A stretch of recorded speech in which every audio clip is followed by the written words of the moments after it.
নমস্কার বন্ধুরা, পাকশালী লাইভ চ্যানেলে তোমাদের সবাইকে স্বাগত।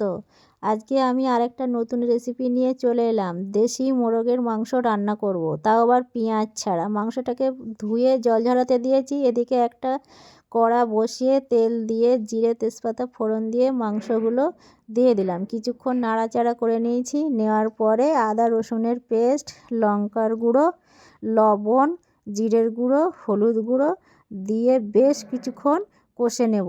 বারবার ঢেকে দেব, আলগা করব, আবার নেড়ে দেব।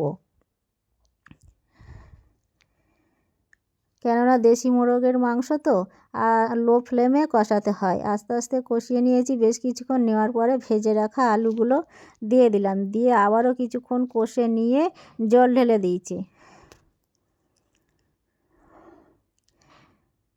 এবার আমি আবার ঢাকা দেব। কিছুক্ষণ পরে ঢাকনা আলগা করে নাড়াচাড়া করে নিয়ে এবার আমি একটা পাত্রে মাংসের ঝোলটা নামিয়ে নেব। নমস্কার।